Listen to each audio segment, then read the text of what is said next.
오전 12시에 많은 참여 바랍니다.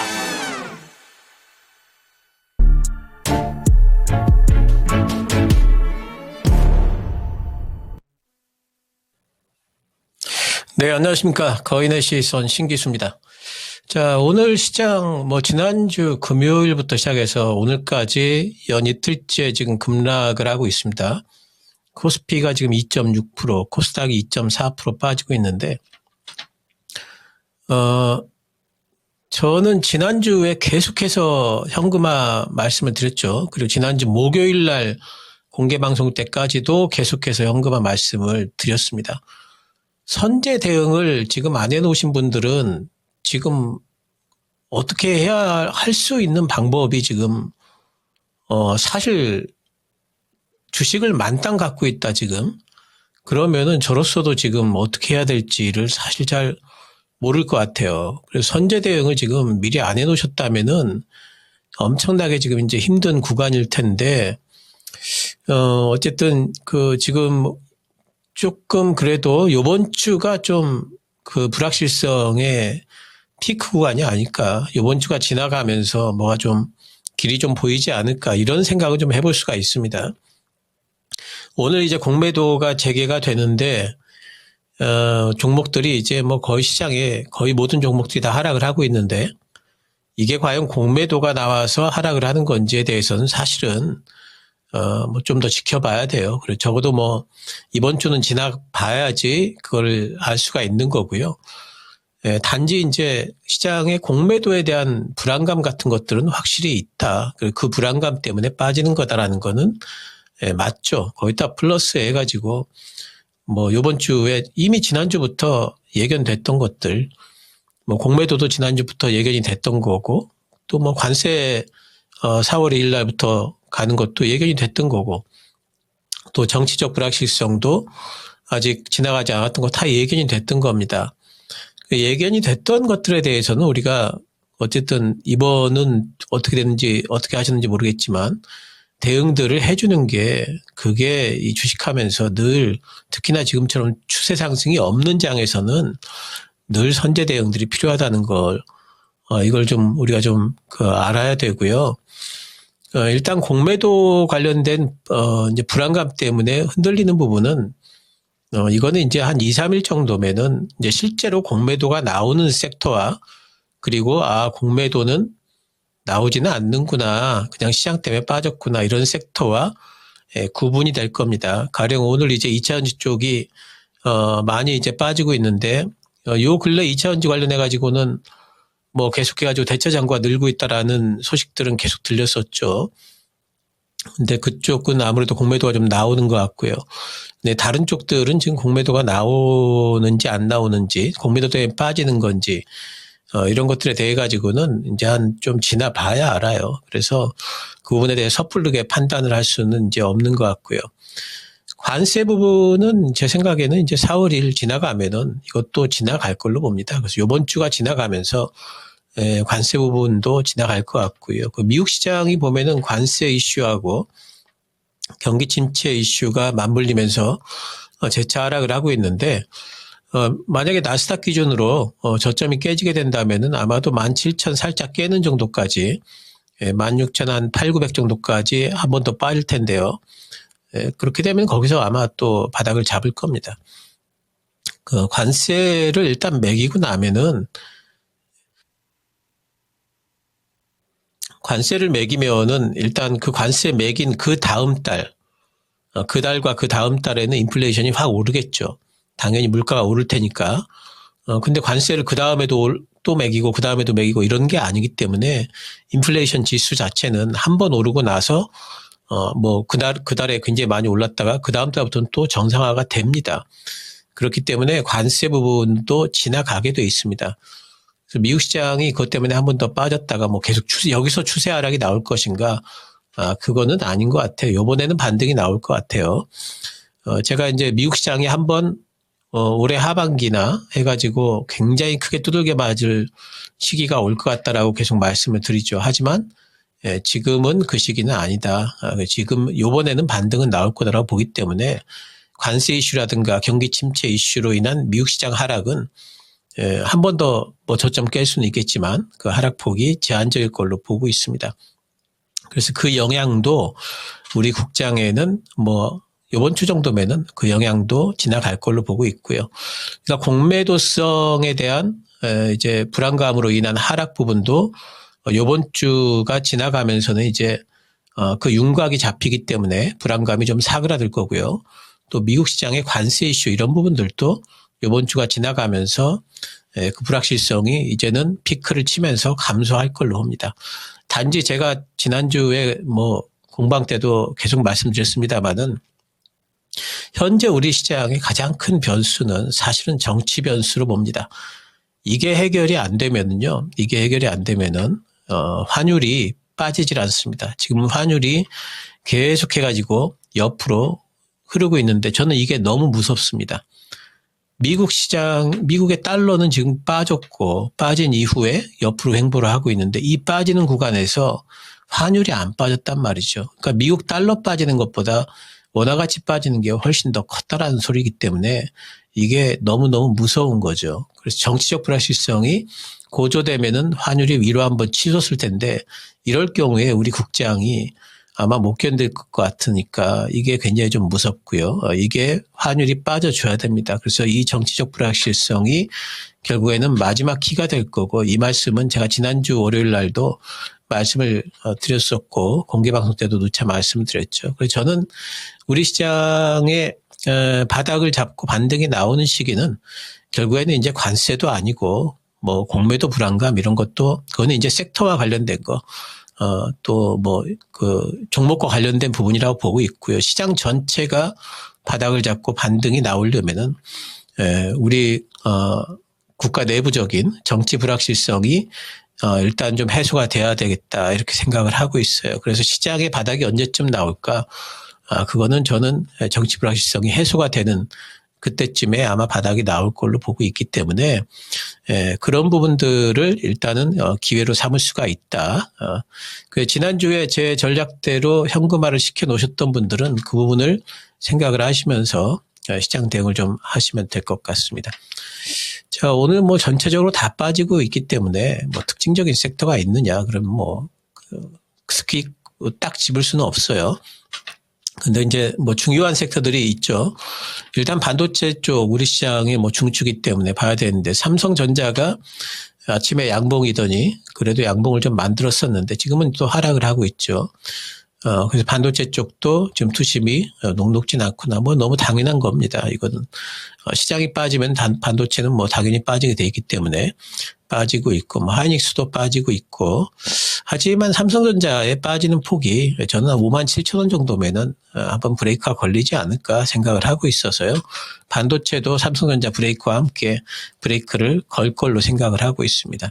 단지 제가 지난주에도 말씀드렸던 한미반도체, 지난주에도 제가 한미반도체는 이제는 별로다. 매도를 해야 된다. 이렇게 말씀을 좀 드렸죠. 왜냐하면은 한미반도체가 SK 하이닉스 내에서의 지금 뭐 실적 잘 나오고 이런 거 그런 거는 이미 많이 반영이 됐다라고 봐요. 그래서 한미반도체는 SK 하이닉스 내에서의 점유율 자체가 빠지고 있다는 부분이 한미반도체 뭐 사장님이라든가 그쪽에서는 상당히 주가 하락을 막기 위해서 여러 가지 좋은 얘기들을 하고 있지만 이런 부분들을 사실상 기관 투자자들이라든가 외국인들 보기에는 앞으로의 성장성에 분명히 의심이 가는 구간입니다. 그래서 이렇게 성장성에 훼손되는 듯한 이런 뉴스에는 우리가 반응을 해줘야 된다 말씀을 드렸죠. 그래서 저는 한미반도체 빠진다고 해서 지금은 이제 매수할 때가 아니다라고 보고 있고요. 오히려 오늘 같은 날 저점 깼기 때문에 못 파신 분들은 오히려 매도를 해야 된다고 보고 있습니다.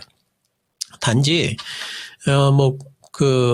앞으로 이제 그 디램이 제 생각에 2분기 때, 지난번 리포트 때 2분기 때 디램 시장 바닥이 나올 거라고 이제, 예상을 한 리포터들이 몇 개 있지 않았었습니까? 저는 이제 그 리포트가 계속 유효하다고 보고 있습니다. 물론 뭐 이제 반도체 관세 매기니 안 매기니 지금 이런 거 있지만 그거 지나가면은 또 반등이 또 나올 걸로 보고 있기 때문에 여전히 뭐 관련된 종목들, 뭐 이오테크닉스 같은 종목들은 시총도 크고, 그리고 이제 뭐 레거시 쪽과 관련된 종목들입니다. 또 뭐 필옵틱스 같은 종목들 오늘 뭐 이상한 움직임 좀 나오고 있는데 유리기판 쪽 여전히 뭐 좋게 보고 있고요. 이쪽은 안 될 수가 없는 쪽이죠. 예, YC 같은 종목들도 뭐 빠질 때 잡아야죠. 이렇게 빠지면은 또 이제 끝났다라고 생각하시는 분들이 많은데 저는 빠질 때가 오히려 기회를 보고 있는 거죠. CXL도 마찬가지고. 그렇기 때문에 뭐 레거시 쪽도 마찬가지입니다. 테스 같은 종목도 많이 빠지지도 않죠. 잘. 살짝 조정받았는데 이런 거 뭐 기회라고 보고 있고요. 그래서 반도체 쪽은 또 뭐 PSK 쪽 같은 이런 이제 종목 같은 경우도 반도체 쪽은 우리가 어쨌든 하반기를 본다면은 가장 최선호 섹터다 이렇게 제가 말씀을 좀 드렸죠. 오늘 제일 걱정되는 쪽이 아마 이제 2차전지 쪽들일 것 같아요. LG에너지 솔루션 뭐 다 급락을 하고 있습니다. LG에너지 솔루션은 그래도 저점을 깨진 않았어요. 근데 삼성 SDI는 저점 부근까지 내려와 있고요. 에코프로 머티 같은 종목들은 이제 코스닥 쪽의 종목들은 저점을 좀 깨는 분위기죠. BM도 그렇고 소재 쪽이나 이런 쪽들은 조금 더 약한 면모를 좀 보입니다. 2차전지와 관련해 가지고는 제가 계속해 가지고 하반기를 보면서 중기적으로 모아가자. 그러면서 말씀드렸던 거 어떤 분들은 거기까지만 기억하시겠지만 계속 말씀드렸던 게 뭐냐면은 비중을 30% 이내로 줄여야 된다. 이렇게 계속 말씀을 드렸습니다. 섹터 비중을 30% 이내로 줄여야 된다. 몰빵하면 안 된다. 이거 엄청나게 계속 말씀드렸던 부분이에요. 만약에 지금도 이 30% 이상보다 더 많이 2차 전지를 가지고 계신 분들은 지금 비중 줄이셔야 됩니다. 그래야지 다음번을 할 수가 있어요. 다른 액션을 취할 수가 있는 거죠. 그래서 2차 전지 뭐 가냐 안 가냐, 간다 안 간다, 간다 안 간다. 지금 당장은 지금 빠지고 있잖아요. 바닥이 언제냐? 이거는 조금 하루 이틀 더 빠질 수도 있는 거죠. 바닥 잡은 이후에 다시 또 사는 한이 있더라도 비중을 줄이시라고 말씀을 드렸습니다. 비중을 줄이시는 게 중요하고요. 계란을 한 바구니에 담으면 안 된다. 지금장은 제가 그렇게나 강조했던 부분입니다. 그래서 아직까지도 비중이 막 2차전지 한 곳에 막 70% 80% 가지고 계신 분들, 그런 분들은 제발 비중을 좀 줄이셔야 될 것 같습니다. 또 자동차 요즘에 이제 관세 부분에 있어가지고 자동차 부분이 또 이제 그 우려감 때문에 또 빠졌습니다. 지난번에 뭐 트럼프가 칭찬해줘서 올라갔다가 관세 빠지니까 또 빠졌는데 이번에 빠지면서 바닥 잡잖아요. 그러면 이제는 매수해도 됩니다.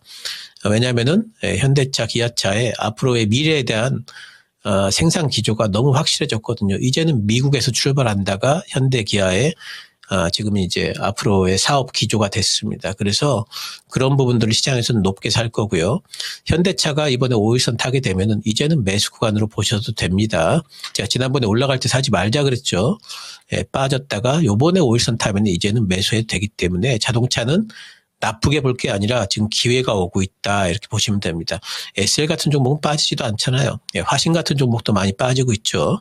이런 종목들 여러분들이 눈여겨보시기 바라고요. 조선방산주가 지금 많이 안 빠지고 있죠. 제가 조선주에 대해 가지고는 안 빠질 거라고 말씀을 좀 드리지 않았습니까?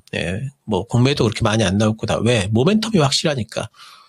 그런 말씀을 드렸죠. 그 조선주들은 이제 뭐 현대중공업 같은 경우에는 이제 지금 매수해도 되겠네요. 단지 박스권 매매하셔야죠. 다시 뭐 신고가 될 거라 보시면 안 되겠죠.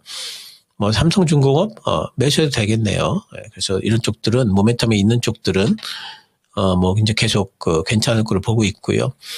방산 쪽은 제가 이쪽은 어떨까 싶었어요. 사실 방산 쪽은 공매도가 좀 나오지 않을까 싶은 생각이 있었는데 그 이유가 하나 에어로스페이스 때문이었죠. 이쪽이 이제 유증권 때문에 그랬는데 근데 지금 일단 유증 쪽이 뭔가 좀 이제는 방어가 좀 되는 것 같고 하기 때문에 이쪽이 공매도가 많이 안 나오는 것 같아요. 하지만 가격은 여전히 높습니다. 그래서 이쪽은 지금 사봤자 제 생각에는 위쪽에 먹을 수 있는 룸이 그렇게 크지는 않습니다. 그래서 이쪽은 뭐 지금 방산 쪽은 가지고 계신 분들 반등 나오면은 매도 정도가 되겠고요. 조선 쪽은 조금 더 많이 빠졌기 때문에 매수가 좀 가능할 걸로 보고 있습니다.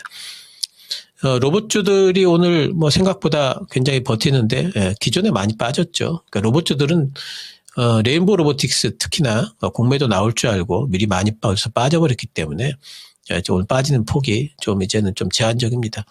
테슬라 반등 나오면은 로봇주들 반등 나올 겁니다. 그래서 로봇주들은 지금 뭐 좀 이제 좀 살만한 구간으로 왔으니까요. 테슬라가 반등이 그러면 언제쯤 나올까? 테슬라 어제도 그렇게 많이 빠지지 않았죠. 바닥 그리는 느낌입니다. 그 테슬라가 이제 이 부분에서 바닥 잡고 올라가면은 로봇주들 반등이 나올 테니까 로봇주들도 테슬라 움직임 보시면서 뭐 매수를 하시면 되지 않을까 생각이 좀 들고요. 자, 전략을 본다면은 일단 지금은요, 5일선을 먼저 타는 종목들은 지금은 관심을 좀 가지십시오. 5일 이평선이라는 거 제가 굉장히 중요하다 말씀드렸죠. 5일 이평선을 먼저 타는 종목들은 관심을 좀 가지시고, 단지 관심만 가지십시오. 관심만 가지시고, 그리고 실제 매수는 언제 해주느냐. 시장이 5일선을 타야지 실제 매수는 하는 겁니다. 그러니까 지금 상황에서 5일선 먼저 탄다는 거는 강하다라는 종목이고, 강하다라는, 강한 종목이라는 반증이고요. 그 다음에 실제 매수 타이밍은 이제 시장이 바닥을 잡아야 되겠죠. 시장이 바닥을 잡느냐 하는 부분은 일단 첫 번째로 5일선 회복이 먼저 돼야 됩니다. 그리고 그건 아마도 이제 제가 보기에는 아까도 계속 말씀드렸습니다만은 이번 주가 지나가더라도 가령 정치 불확실성이 계속 남아 있다. 현재의 탄핵 부분에 대한 어떤 결론이 안 나게 되면은 우리 시장은 바닥을 못 잡을 겁니다. 그래서 코스피가 일단 5일선을 탄다는 뜻은 그런 부분들이 해소가 됐다라는 걸 겁니다. 그래서 그걸 일단 기다리셔야 돼요. 기술적으로. 그래서 매수는 코스피가 5일선 타면 하자. 종목 고르는 거는 이제는 쉽죠. 5일선 먼저 타는 놈이 강한 종목이다. 보시면 되겠고, 여전히 지금 만약 산다면 섹터를 고른다면은 저는 반도체를 제일 먼저 사야 된다 이렇게 보고 있습니다. 이번에 빠지는 구간에서 계속 삼성전자, 뭐 하이닉스 이런 거 보고 계시는 분들은 이번에 그 시장 5일선 타면은 하이닉스 사도 되고 삼성전자 사도 되고 뭐 사도 됩니다. 뭐 반도체 종목 너무너무 많잖아요. 제가 말씀드린 것만 하더라도. 그래서 그 종목들 보고 계시면서 그 종목들 이제 살 생각을 하시면 되겠죠. 그리고 지금 그 주식 만땅 가지고 계신 분들 있죠. 저는 지금도 제 생각에는 과감하게 주식 만땅이신 분들은 좀 그 특히 주식 만땅이신 분들의 특징이 뭐냐면 한 섹터의 비중이 엄청나요. 뭐 반도체 몰빵, 2차 전지 몰빵 뭐 이런 식으로 돼 있잖아요. 뭐 방산 몰빵, 조선주 몰빵. 제발 그런 분들은 한 섹터당 비중을 30% 이내로, 이거 제가 얼마나 많이 말씀을 드립니까? 이거는 제발 좀 지키시면 좋겠어요. 지금이라도 이렇게 해놓고 그러다 보면 현금 생기잖아요. 현금 생기면은 코스피 5일선 탈 때 더 밑으로 빠졌다가 5일선 탈지 여기서 탈지는 잘 모르겠습니다만은 어쨌든 지금 상황에서 그걸 좀 기다리면서 현금 갖고 있으면은 마음이 편합니다. 지금 주식 만땅 갖고 있으면은요, 위장병 걸려요, 여러분. 그러니까 지금이라도 섹터당 비중을 좀 30% 이내로 줄이시는 게 중요합니다. 그리고 아까도 말씀드린 로봇주들 관심 가지시고요. 로봇주들 이제 반등이 좀 이제 나올 만한 시기가 좀 된 것 같습니다. 관심 가지시라는 얘기입니다. 매수는 코스피가 5일선 탈 때, 이거 말씀드렸고요. 또 자율주행 쪽도 엄청나게 많이 빠져 있는데 자율주행도 결국에는 테슬라 때문에 지금 빠지는 겁니다. 그러니까 테슬라 반등 나오면 로봇과 자율주행은 같이 반등이 나올 겁니다. 자율주행도 우리가 관심을 좀 가져봐야 될 섹터다 보이고, 또 자동차 아까 말씀드렸죠. 자동차는 이제는 살 때가 됐다. 그래서 그 시장이 바닥 잡는 느낌이 나면은 자동차 이제는 사셔도 됩니다. 그리고 중기 보유하셔도 되겠습니다. 또 한 섹터가 있는데 그게 이제 어디냐면은 이제 화장품이죠. 화장품 쪽도 지금은 이제는 많이 아모레퍼시픽 같은 종목들 이제 많이 빠지고 있지 않습니까? 올해는 매수해도 된다 말씀드렸죠. 이제 시장이 요번에 바닥 잡으면은 이런 이제 화장품 쪽도 이제는 사실만 합니다.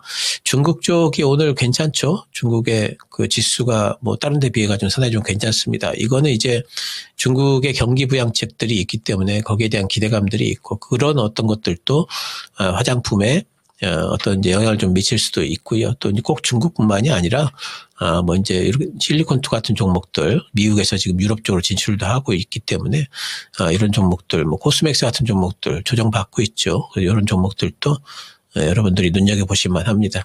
자, 현금을 가지고 계신 분들은 기회라고 생각을 하실 텐데, 뭐, 웬만한 분들은 지금 다 주식 가지고 있기 때문에 답답하실 거예요. 어쨌든 이번 주가 상당히 이제 그 불확실성의 피크라는 거, 이런 부분들을 생각을 좀 하시고, 그리고 현금이 아주 없으신 분들은, 그래도 저는 좀 현금화를 시켜야 되지 않을까 싶네요.